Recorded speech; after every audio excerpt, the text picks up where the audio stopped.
Yes. Good night, everybody. Thank you so, so much for joining us. It's incredible to be in our hometown. You guys just saw a director's cut, which nobody has seen, many never before released footage, Including me.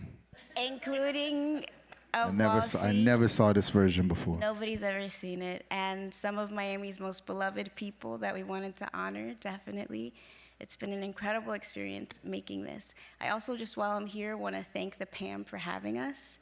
Thank you, Franklin Sermons, who has been a bigger help than any of you would know in facilitating this, which I also appreciate. And we can get started with the conversation. Yeah, man. Well, let me just say thank you guys so much for being here as well, man. But I really want to thank the two people that I'm sitting here with for just the kind words in it, the point of view and the hard work. I really appreciate you guys. I really appreciate the people who aren't here on the stage as well. Jamie and everyone else that worked on this. I really appreciate every single thing. Please, everyone, could you take a picture of me? Because I got to send these pictures to my mom. This is a real big deal right here. But, and guys, honestly, I never saw that before. And who saw the first one? Did you guys see the first one at Dante's? Yeah, man, it's a different thing, this one. I don't know what the hell, man. I didn't expect that at all, but this was really good. And if you guys saw the part with Mika Ben, oh gosh, man. I don't know how I held back tears right there, man. It's so amazing to see him immortalized in this piece, and I really appreciate you adding that because I never saw that before. So that's major for me, and I really appreciate it. And thank you so much. Thank you both so much. My pleasure. Thank you all for coming out. Alicia, thank you for this amazing, piece of film work, piece of film historiography is what I would call it. And, Walshy, it's a great honor to be here, discussing your work, it's not just your work, your life, your contribution, your magicianship, your ambassadorship for sound culture, not just Jamaican music, but sound culture on the whole. So I want to start actually by, asking Alicia, why DJ? Why Walshy? I know this was part of a PBS, when we think about masters in the music, we think about all sorts of things. DJ culture won't be the first 4 or 5, but I think in a city like Miami, sound is how we know we're living. So tell me a little bit about your, the process of making this film, how it started, why you settled on Walshy Fire. I think it's a great choice, but say a little bit more about that. Thank you. It's a great question. I've been really obsessed with dancehall music in Miami and the history of dancehall music in Miami for a few years. I think, it's a very unique circumstance of political, social, and cultural that made this mix. And incidentally, in Miami, after some of the political volatility in Jamaica in the 1970s, some of reggae music's heavy-hitting pioneers settled in Miami, in South Dade, and Perrine, and Pinecrest, Herman Chinloy, John Holt, the Marley family, of course, and I've always been super cognizant of that. I grew up going to Black Chinese parties. If you saw me broke out in 99 to 2005, it was me. I was there. But I've always really been conscious of how special that was, the quality of music and the breadth of knowledge of these DJs who were my age. I've always been so struck by that. And so I think it's kind of an ongoing project that's always been in my mind. When PBS put out the call for proposals, somebody who was in the cultural vanguard, someone who was gonna redefine what it meant to be American, someone who was gonna talk about, the hyphen before the American, Walshy came to my mind immediately, and I DM'd him and he said yes, for which I'm very, very grateful. I don't wanna pretend that PBS had it number 1, 2, 3, 4, or 5. There were a lot of questions in these boardrooms. It's nightlife. Why is this important? What do we need to know? And I really had to fight, and it felt like a personal fight. It felt like a fight for my culture. Like in my culture, the DJ has the same respect as a person of the cloth. This is a person who's guiding us, who's giving us release, who's showing us who we are, who we can be, what we enjoy, what we relish. And I'm piggybacking, I'll stop here, off of some of Pat's work, where it was so important to me to have that circle of Black men in joy. We don't get to see that, just joy, unmitigated joy, and those types of things, being able to show them were really important to me. So thank you for that question. Oh, well, thank you. Thank you.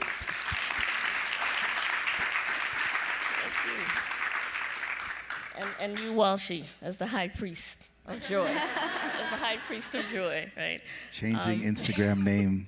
You know, no, no. I think, you know, in the documentary, I talk about consecration of these kind of spaces. I mean, I really do see the dance hall as a spiritual space.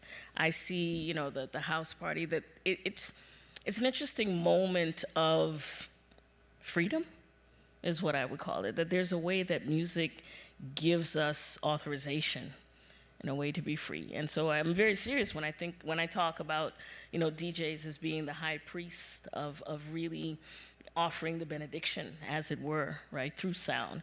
Talk to me a little bit about, you know, you're an interesting figure because, yes, you're the DJ, but you've been in the sound studios producing, you're ambassadoring. I mean, there's a way that you take your fellowship quite seriously. Talk to me a little bit about what it's meant to move through all of these different spaces. I mean, to be honest with you, it's hard to describe because it's not something that I think many people outside of those of us that do it will really understand. Some people like music, right? There's a lot of people that like music, but only a little bit of people love music. And I think, with no disrespect to the people that like music, I do believe that we should differentiate the two. Just like you would if you saw somebody with a car that they put all kind of money into. When you see that car, you say to yourself, I don't love cars.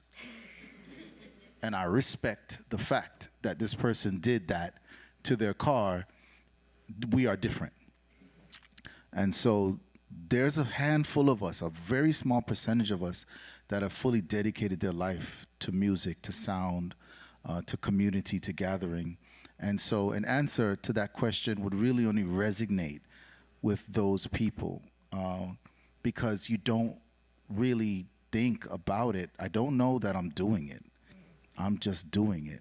And I don't have any other joy to do anything else, really. You know, I just love when I discover something. I love when I'm impressed. I love when I'm impressing people. I love when somebody, you know, one of the greatest moments of my life, I don't know if you guys remember CSA back in the day, but that was the Caribbean Student Association for those that are in college and don't have it anymore. I don't know if it's still around. It's still around. It's okay. still around. What's up?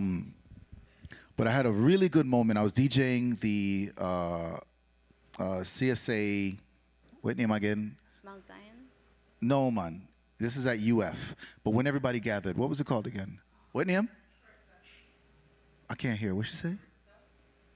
No, there used to be, no, it used to be 2 times a semester, everyone would gather. Florida schools. And I forget the name of the thing, right? But it's like everybody from every school comes to one school, right? And this one was at University of Florida. Sasha was the president. It was like this insane thing that was blowing up. We had tons of students that had student visas. I'm gonna say that again, because you don't get that anymore. It's true. Student visas are done. But there was a time in Florida where each college had so many Caribbean students because of visas. And that made the energy insane. You know, you had like at FAMU where I went, I believe Alicia went as well. We had like 100 students from St. Martin alone. It was like this insane amount of Caribbean students. But anyways, we did this. Sasha was like, "Yo, we're gonna do this thing," because she saw the fraternities doing like this big kappa parties out in the forest and things like that. And she was like, "Yo, we're gonna do this." So thousands of Caribbean students way out in the forest. And at the end of my set, because back then you DJ'd the whole night. For those that see a DJ now, when he goes, "Yo, yo, yo, man, that was my time, man. Thank you so much." There was none of that back in the day. You DJ from before anyone's there to when the last person's going. And on vinyl, so I had lots of records. But a girl came up to me, and I still have it. It was a napkin, and on it she wrote, "Thank you so much. You changed my life tonight." And I don't know, man, I don't know why that was so impactful, because I think every person that's entered into something that they love has a moment or moments where they go, this is dumb. What am I doing? This doesn't make sense. I can't make money doing this. I had a lot of those moments, but that was probably the moment that sealed for me that I knew what I was doing. I knew that feeling that I had. I know that this is it. This is what I'm meant to do, and this is what I'll be doing for the rest of my life. Wow, I mean, how do you communicate that feeling to the people who aren't part of that small? Because they have their own passion. Right. And so I would just say, if you could just kind of like draw a blank line and write in what you love, the thing that you wake up every day and nobody pays you and you spend the whole day doing it, and you do that for 10, 15 years with no income, and you smile right through it and you never complain. There's no victimization. Nobody, yo, I remember there's a soca song, man. The words are so on point. And of course, it got re-popular with Atlanta with Sweet Sweet TNT, right?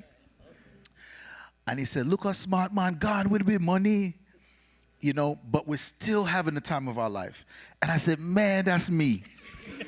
I done been robbed so many. Yo, I remember the first time I found out that there was being money made. I couldn't believe it, you know? And I just remember it was me and a friend of mine, Ja Prince. I went to Clark Atlanta University in Atlanta.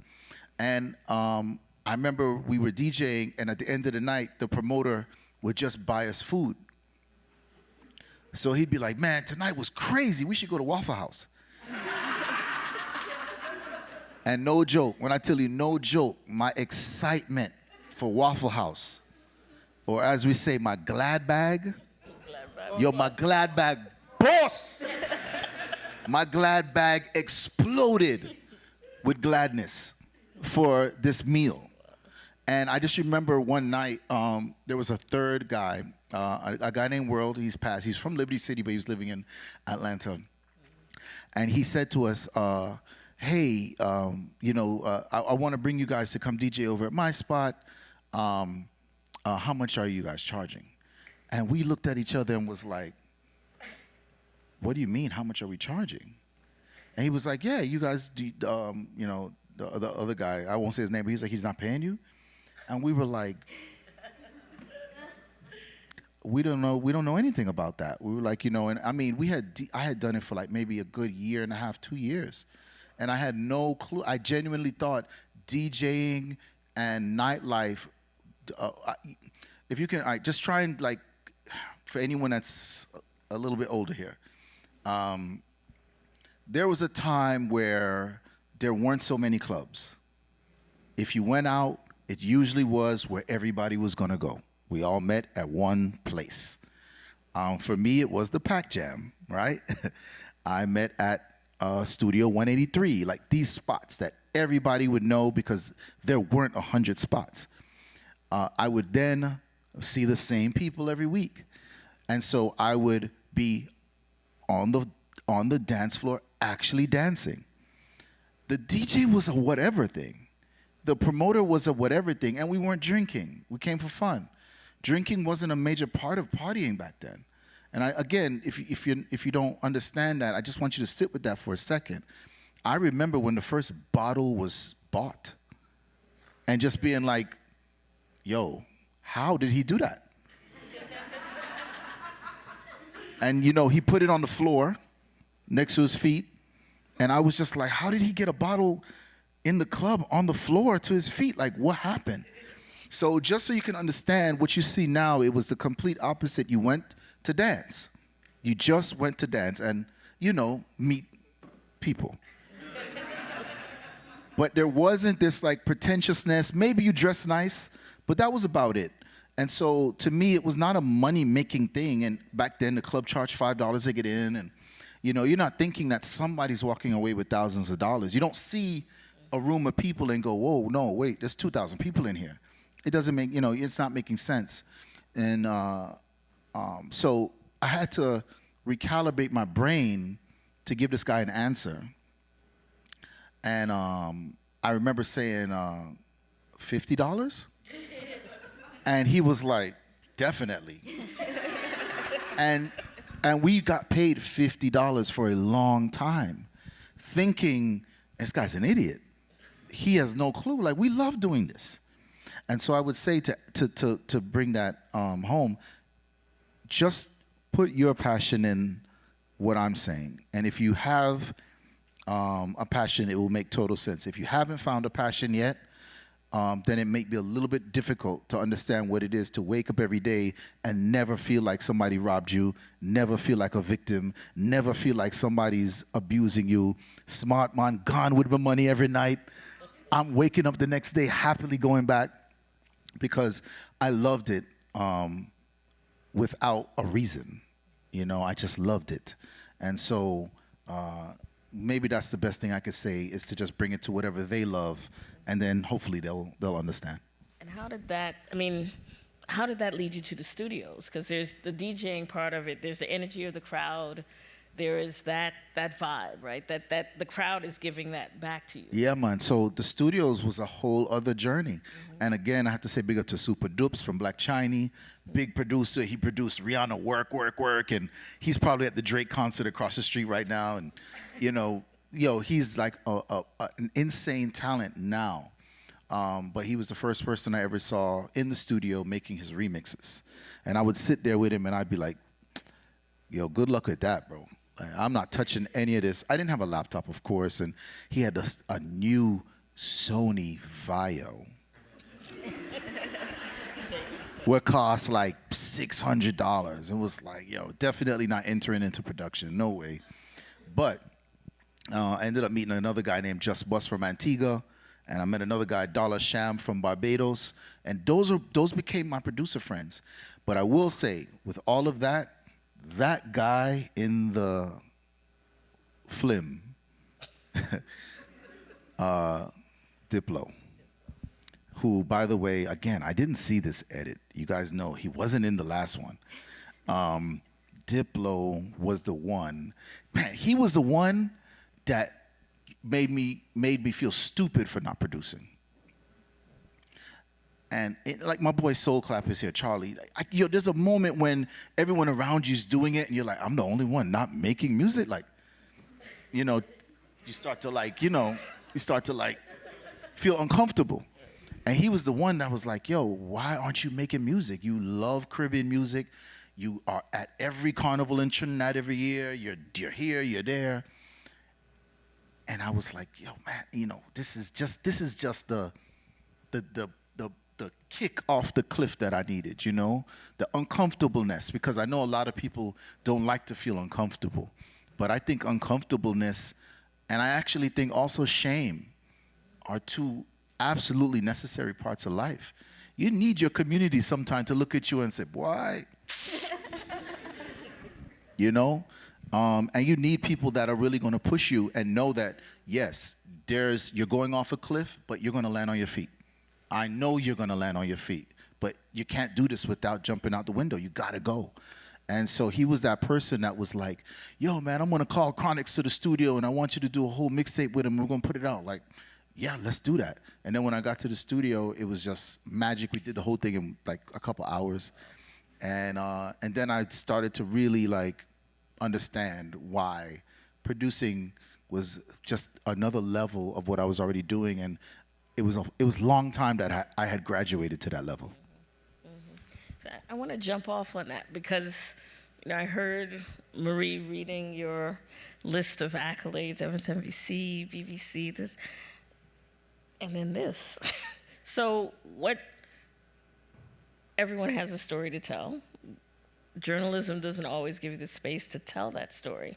So when and how did that journey begin for you as a filmmaker? Because I think that's a leap, moving from news journalism, television broadcast news, into now, what I call Miami stories, like becoming a historian, essentially, of Caribbean culture in Miami and, popular culture on the whole.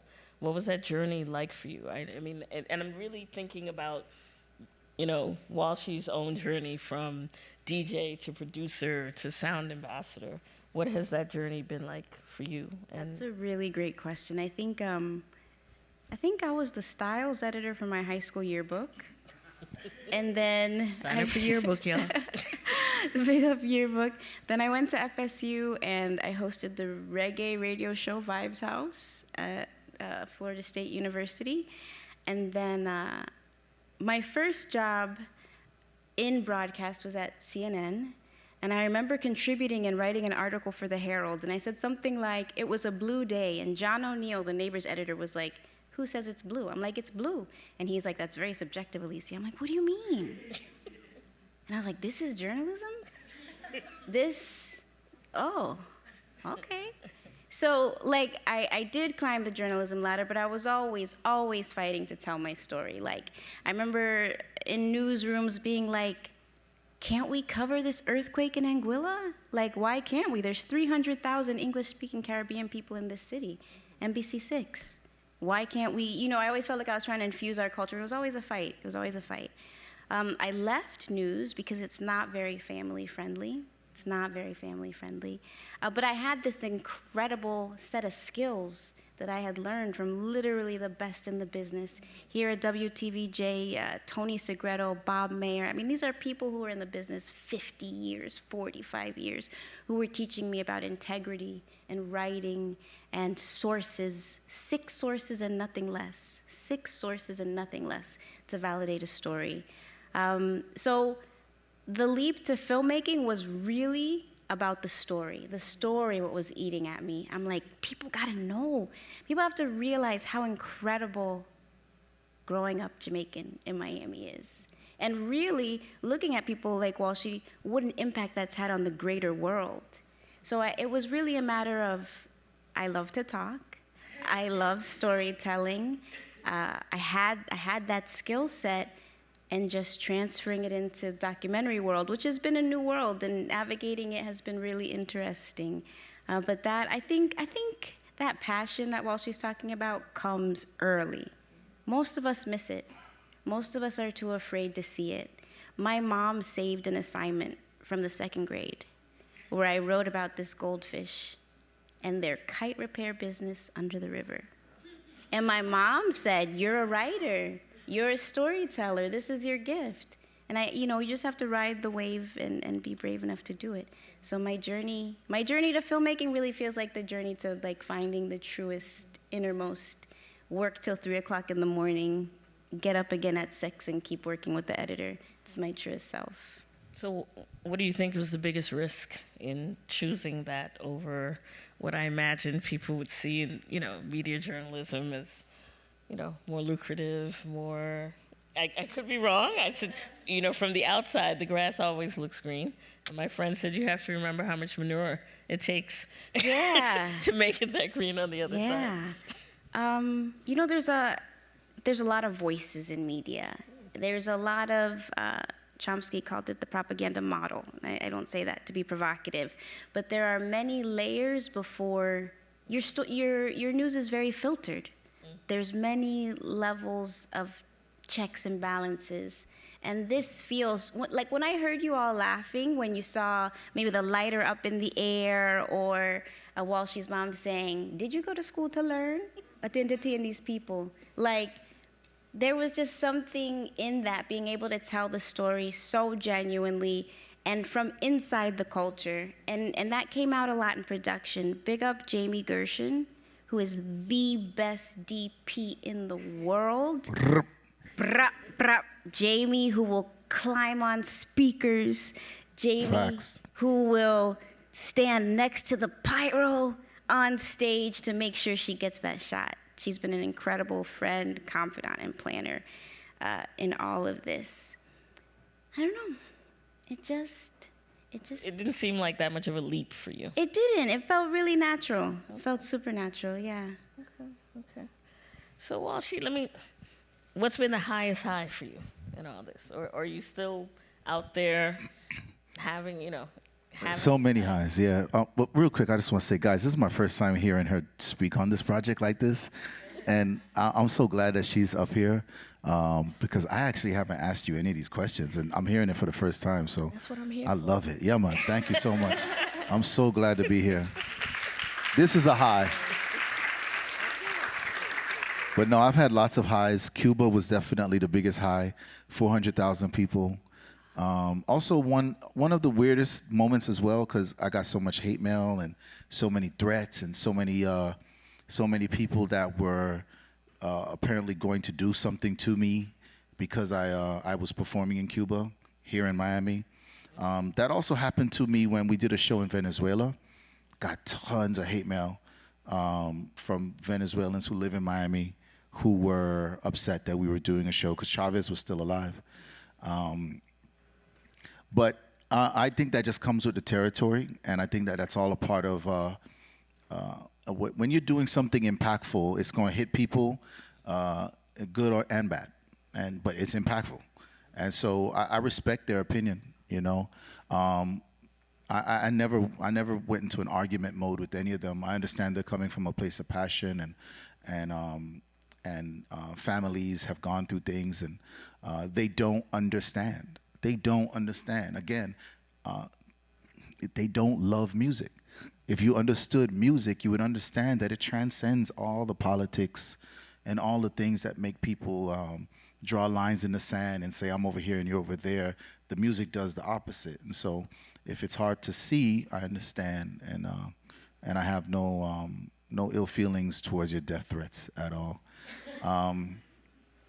And I never actually felt like threatened in the street. Nobody don't ever run up on you for real from the internet. The internet is always, Everybody's bold. yeah, man, everybody bad. Everybody big bad.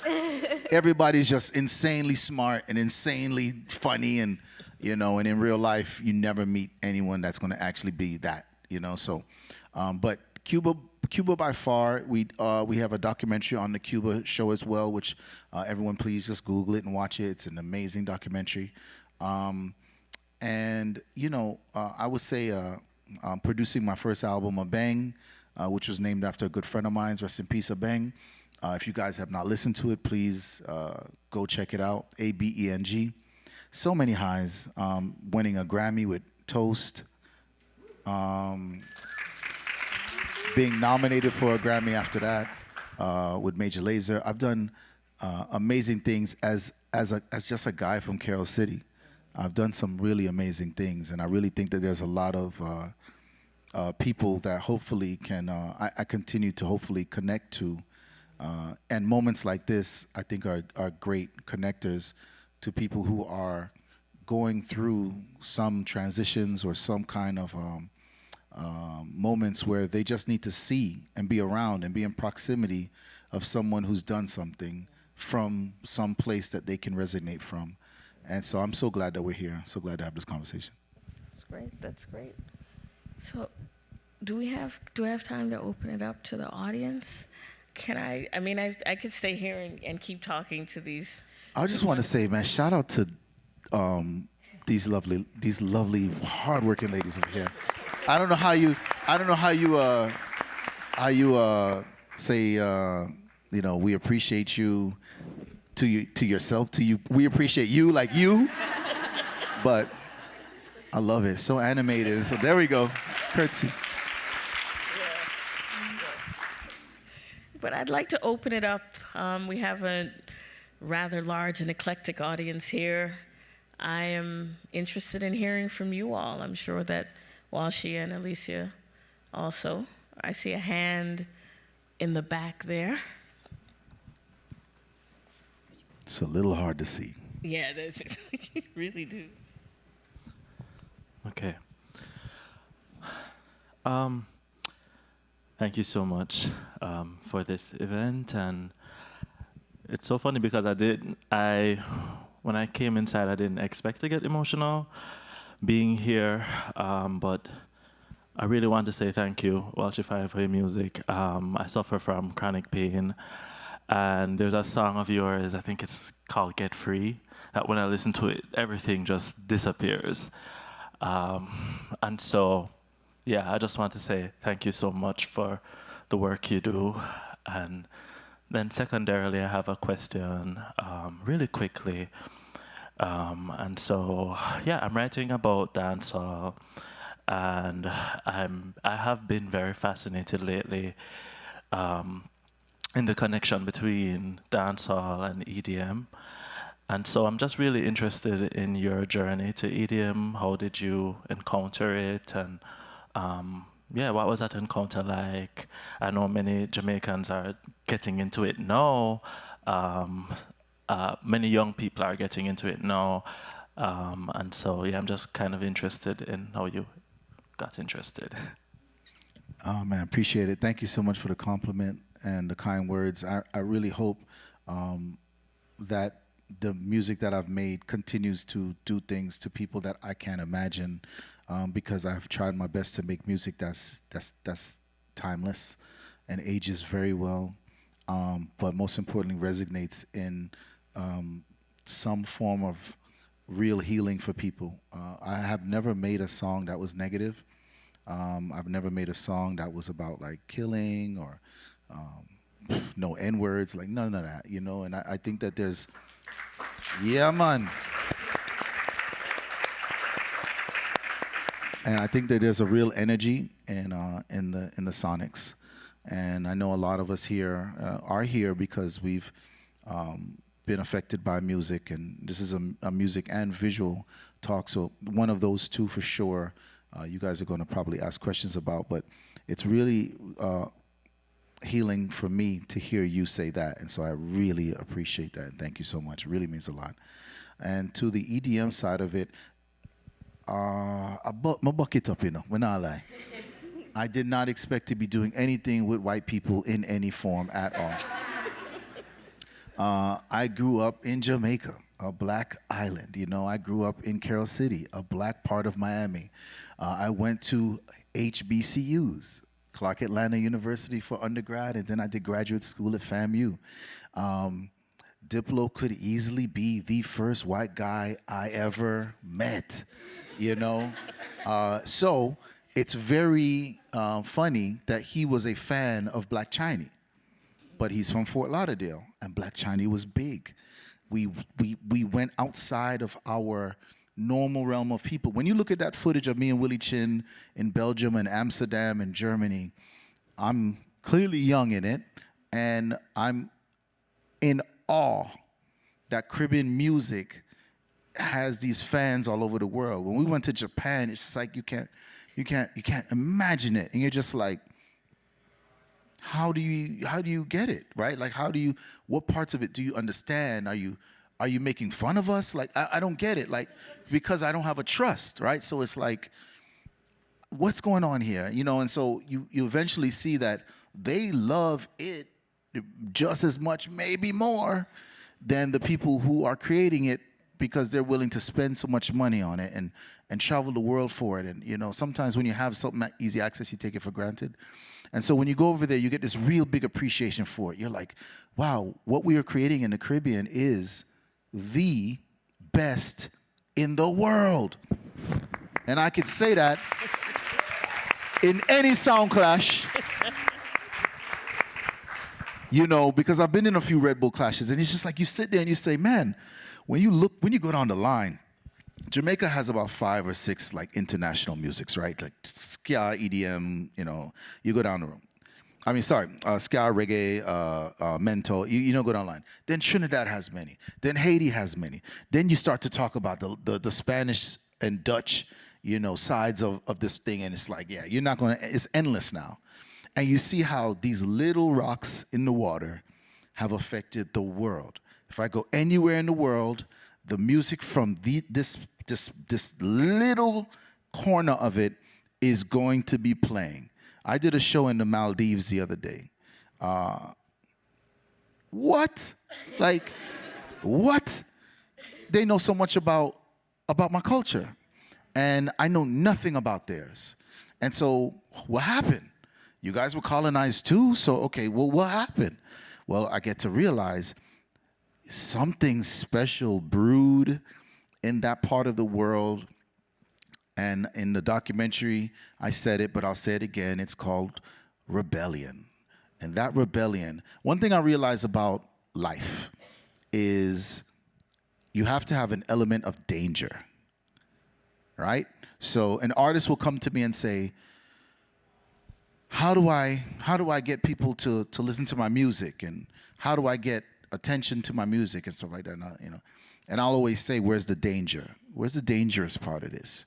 Because when I was growing up, if I wanted to hear something, I had to go to the dangerous side of town. I had to go to the seedy, sketchy areas. We were just talking about this particular building. Some of you guys are too young, even though this building's not that old, to remember what was here before this was built. This was a place you would not have walked. You would not have parked your car. It don't matter what. Maybe you would have gone to the reggae concert, Best of the Best, or one of them, something there. But for the most part, you're parking your car in a lot with security. You're paying the $20. This was a wild place, wildness on this very land that we're standing on. It was chaotic. It was zombie land. But boy, would I park my car because I didn't want to pay that $20 and go inside that reggae concert. And a lot of us remember we would jump in the fence to get into that reggae concert. And so if you're not willing to jump the fence for it, and if you're not storming fences, the music isn't that good. You got to really kick down the fence, and that's when you're like, yeah, man, we have something.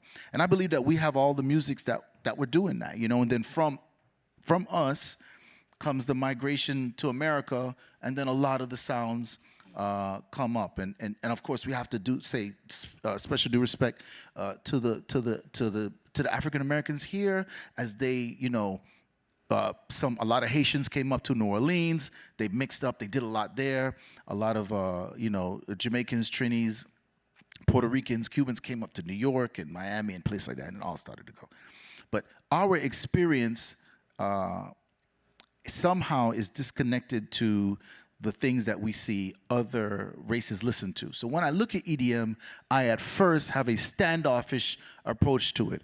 I go, yeah, what am I doing? Why this looks so weird? Why it looks so funky? But then I start to research and I start to deep dive, and I realize, wait a minute, this is black music. House music is black music. So when someone says, how'd you get into EDM? And then I remember how much I used to love house music. I go, I was always into EDM, I was always into it. I remember when I was listening to songs like Alias, Follow Me. I think the greatest song in the world is Robin S., Show Me Love. Yeah. But, when you start to realize that's house, and again, we got the legendary Soul Clap here, one of the greatest house DJs in the planet. Thankful that he's here taking us on, and he can speak about it way more in depth than I can. But when I really think about it, I was always into it. When I listen to Now That We Found Love, What Are We Gonna Do? And Heavy D, you're just like, I love those songs. And I didn't realize that was house music at the time. But, like I said before, so to answer the question, long-winded, but man, it's always been a part of what I did. It just didn't have the faces that I recognized. But when I got into it and I started to peel it back, I said, oh, Carl Cox is here. And you start to look at all the other people that they've been there. What part of pop and mainstream fame they got, you can argue that about. But EDM has always been a part of what we've done. We've always done electric dance music, and it's always been a part of what our legacy. It's just for us to go and reclaim it and enter the space and not be afraid to go into a house spot and some other spots and really show people that, wow, there's something here that we resonate with, and we're gonna hang out with you guys for a little while. But trust me, it's going to come as well, you know. So big up yourself again, man. I really appreciate it. Any other questions? I see any other hands up there? All those people could sit down, man. Go ahead. Go take a seat. Run in. No other questions? I saw another question. I don't know. Okay, I see a hand back there. I know there's got to be some questions out there. Hi. Hi.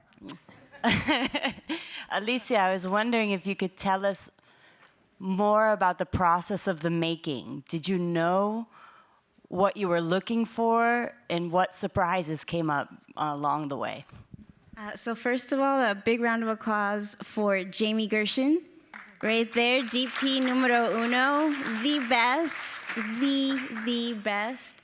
Our relationship was not only technical. So the process, and I'm gonna throw it back to Jamie. You know, I said Jamie climbed on speakers, but also Jamie got in the middle of the circles.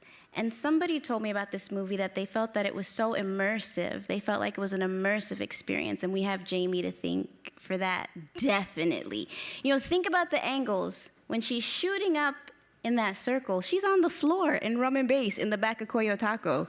Like, really, really think about perspective. So going out with Jamie is an adventure, always. And also, that shot of Walshy, just his face. Think about how somebody would have to stand to get that shot. That's Jamie. So Jamie's creativity, Jamie's vision, Jamie's eyes really set a lot of this in motion. Set all of it in motion. My job as a storyteller is to piece it together, but you know, it takes the talents of so many different people. So in the process, I met Jamie, we became friends, we climbed on speakers.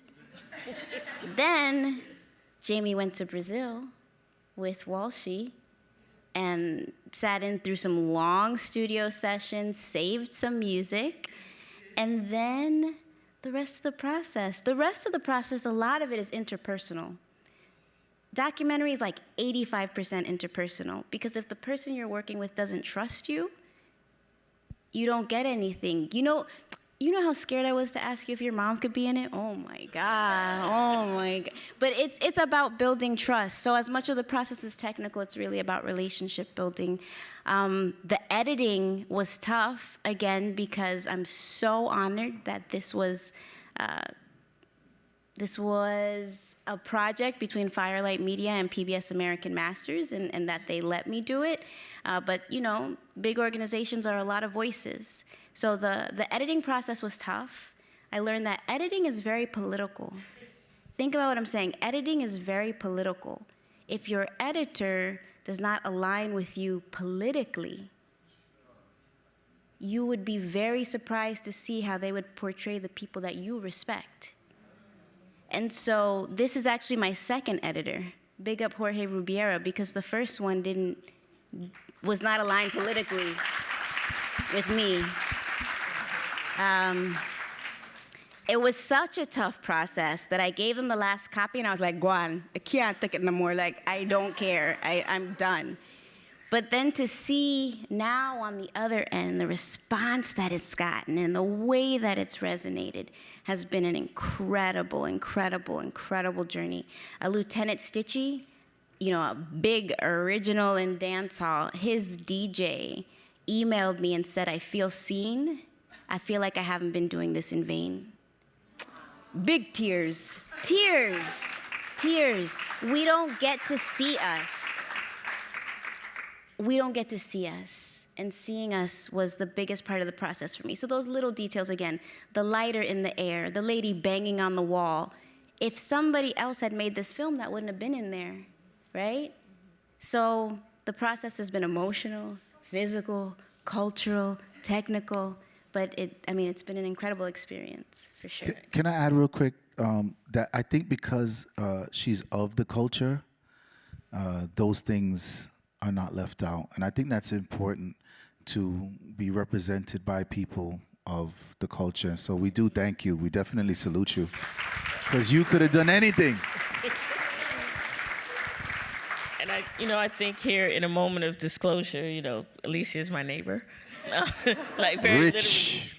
we live a few doors down. And when she originally told me, you know, she was working on this project, I was like, okay, this is interesting. And when she asked me to participate in it, I was honored. But I also think, you know, as an academic, as a cultural worker, it's important for us to take this work seriously. So big up to Franklin and PAMM for inviting us to come here and, you know, and talk and share about the technical side, but also, you know, the philosophical side of this, right?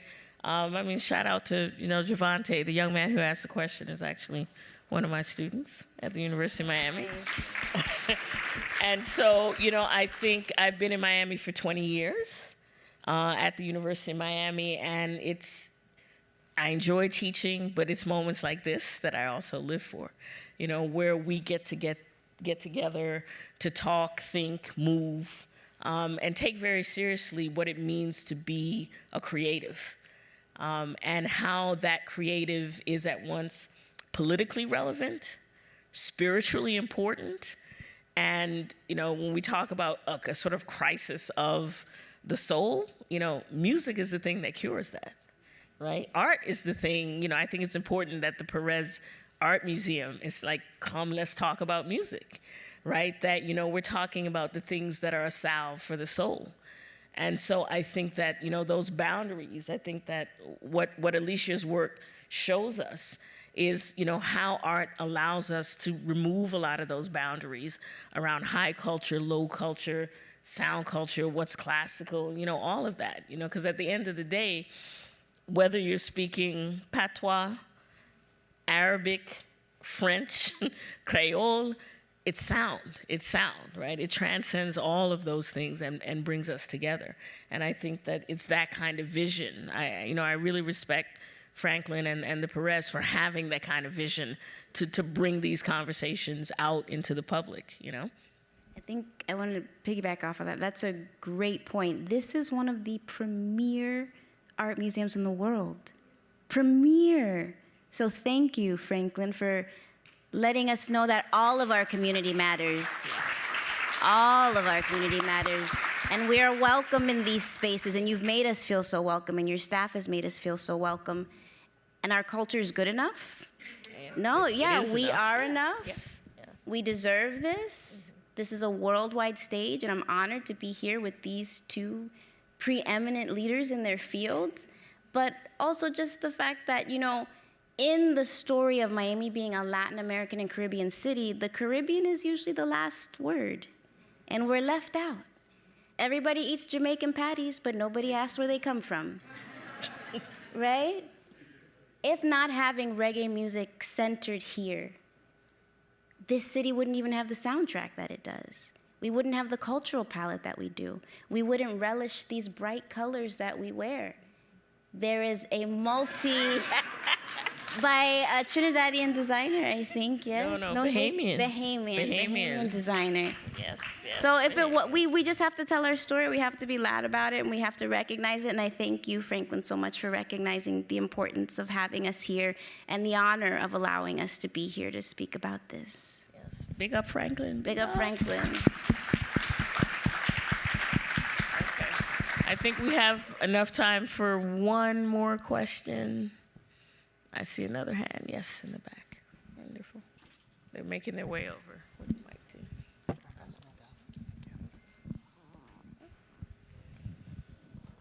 What's good, Walshy? Yes. Hi, Alicia. Hey, Pat. Walshy, you mentioned earlier about how you can distinguish people that like music, the people that love music, and obviously, with the passion, that's when you start making music, it's because of the passion. How would you say your passion from when you started making music, how has it evolved to now? And do you feel like you've gained more? I know your style itself has evolved, obviously, but what has evolved about your passion for what you do now? Great question, because, man, I know y'all going to feel my answer to this. Again, everybody, whatever your passion is, just fill the blank, okay? I've been doing this I would say maybe 30 years now, since the movie said 28. And I've had very amazing highs and super low lows, right? Like just like anybody else. There's moments when I'm ready to walk away from it, and I just go, man, you know, if I see another person request Bad Bunny, I'm done, you know? And then super, super high. So I think everybody will totally resonate with what I'm gonna say, and that's, there's something that happens when you don't give up.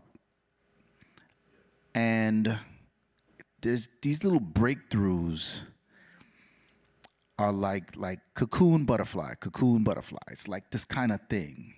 And so it's for some reason when I'm losing that passion and I'm ready to say, I'm ready to do something else, that something in me says, all right, well, don't give up. Just continue, just push through this.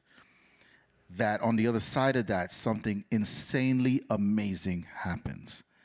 And then I'm like, I love this. What was I about to do? I love this. And then again, like most things, it gets hard again, and then you eventually get worn down, and you're like, man, I'm beat up. I'm done. And then some little fire, somebody call you on your phone, or somebody come check at your house, or somebody does something, and they say, yo, let's do this other thing. That's and then the big breakthrough again. And I have been blessed, and I think that the people that you guys see have long careers have been blessed to have several breakthroughs because they never gave up. So I was a DJ for the CSA and Solo. Them time, my name Walshy Killer. Okay. I joined Black Chiney. When I joined Black Chiney, I get there's a word for it, like a rebranding. Like there's this word for it. I don't know why I'm missing it right now, but some kind of like reimagining of myself, and I become brand new to you. Because I'm fueled by, in a lot of the ways, I'm fueled by, some of my passion is fueled by you, right? And so if you see too much of me, you let me know that. And you go, I'm sick of you. Yo, every single one of you have done it. You have a favorite song that you got sick of. You got a favorite artist that is back in town, and you're not buying a ticket this time. You're good. And the artist gets that information. They see it or they feel it, and they go, yo, maybe. So I begin to feel that. I begin to feel when people are going, yo, man, there's two new, young, hot DJs right now. They're bad. And you should probably go sit down now. We've had a great time with you. You were great. And it happens to everybody. Everybody. There's a new person that's going to come along, and whatever your passion is, and because they're new, everyone is going to root for them, the underdog. Everyone is going to push them. The press is going to be splattered with them. They're always going to get the fresh press, the fresh looks. They're going to be the hot person on the scene. And yes, they'll go through that eventually, but we're talking about you. When that happens and you feel it, and you feel like, yo, they're done with me. If you don't reinvent, that's the word I'm looking for. If you don't have some kind of reinvention, your passion could die. We have to continuously reinvent ourselves. And I have been blessed. Let me continue. Black Chiney was one reinvention. Then Major Lazer. Major Lazer was a whole new thing. And the worlds that I was in previous all go on the ride with me. They're on the journey. Yes, there will be some people who go, I don't like this version of you. But now I have a whole bunch of new people that love this version of me. And I have a good amount of the old people that are like, man, he's still around? I respect that resilience. I respect that, yo, he's still here. You know, especially in nightlife, you get a good 5-6 years out of people. And then they move on to real world stuff. You know, while we're still here, you know, sometimes you could say in the hamster wheel, just watching new people come and go, you know, whatever, and it can get sad. And the people in nightlife, they can be very sad. They can be very, you know, mentally in need of whatever it is that they are there for, that you're giving them, this moment, you know. And so you feel all of that. You feel it, and it can be draining. But I've had great moments of reinvention, and it's all because I didn't give up when the passion was about to die, and I was ready to go. And also, you're going to see a new thing, and it's the new shiny thing, and you're like, maybe I'm really passionate about that. You guys know I bought a farm. Yes, I am passionate about my farm. But I don't think I'm passionate yet to the point where I'm going to stop what I'm doing. Now, that doesn't mean one day the passion for my farm could trump everything, because I love my farm. But I really love music, man, and I don't think it's going anywhere. So will I reinvent myself as Walshy Farmer? If I feel I need to, I will. But I will reinvent myself. I will always reinvent myself. And I would say to everyone here, be very aware of that feeling inside you, of when maybe it's time to reinvent yourself. And that's how you keep your passion going.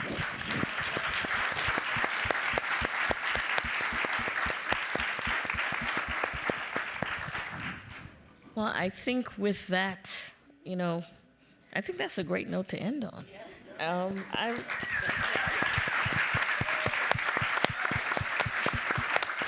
Again, thank you, Alicia. Thank you, Walshy. Thank you, Franklin, Marie, the entire team here at PAMM, and in no ways last but not least, thank you all for coming out on this Thursday night to participate in this conversation. Give yourself another round of applause.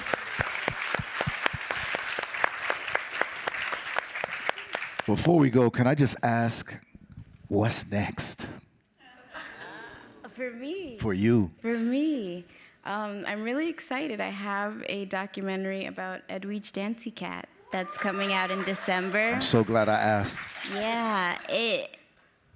So far, I've been lucky enough to work on projects I'm really passionate about. Caribbean cultural production just means everything to me. And, you know, it's really, I'll just say this before we end. My obsession with Caribbean cultural production is really a longing for home. Y'all know that home in quotation marks? The Christmas home, the black cake home, the bully beef home. Yeah.